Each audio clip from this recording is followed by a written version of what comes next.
এই ভর্তাটা করার আগেও আমি ভাবিনি যে এই ভর্তাটা খেতে এতটা বেশি ফ্লেভারফুল। এই ভর্তাটা একবার তৈরি করে 1 প্লেট ভাত অনায়াসে শেষ করতে পারবেন। তো চলুন ভর্তার রেসিপিটি দেখে নেওয়া যাক।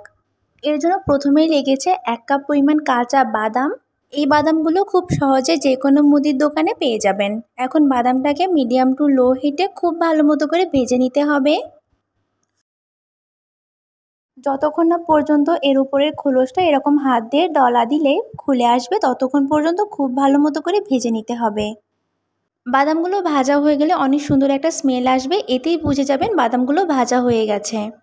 এখন একটা কড়াইতে কিছুটা পরিমাণ সরিষার তেল দিব আর দিব 1 মুঠা ভর্তি করে রসুন। রসুনটাকে আগে একটু ভেজে নিতে হবে।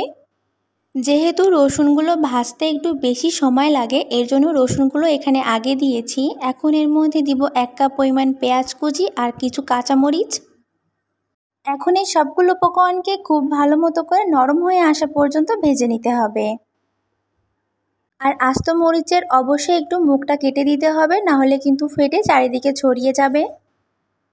পেঁয়াজ, রসুন আর কাঁচামরিচটাকে খুব ভালো মতো করে নরম করে ভেজে নেওয়া হয়ে গেলে তেল থেকে উঠিয়ে নিব।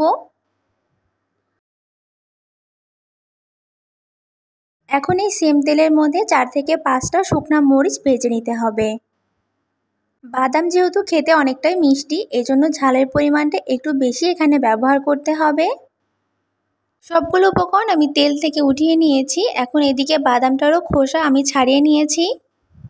এখন ভেজে রাখা পেঁয়াজ, রসুন আর মরিচগুলো এর মধ্যে দিয়ে দিব।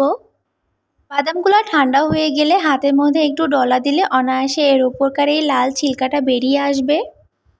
এখন পাটাতে খুব ভালো মতো করে বেটে নিতে হবে। এখানে আমি 2 বার বেটে নিয়েছি।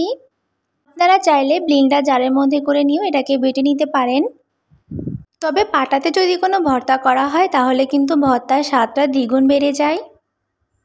একবার আমি সবগুলো গুছিয়ে নিয়ে আবারও খুব ভালো মতো করে একবার বেটে নিব। দেখে বুঝতে পারছেন কত ভালো মতো বাটা হয়ে গেছে। এখন এর মধ্যে পেঁয়াজ মরিচ ভাজা যে তেলটা বেঁচেছিল সেটা দিব, সাথে দিব পরিমাণ মতো লবণ। লবণটাকে আগে খুব ভালো মতো করে এর সঙ্গে মিশিয়ে নিতে হবে। লবণটা দিয়ে কিছুক্ষণ খুব ভালো মতো করে মাখানো হয়ে গেলে এখন এর মধ্যে দিব 1 মুঠো ভর্তি করে ধনিয়া পাতা কুচি।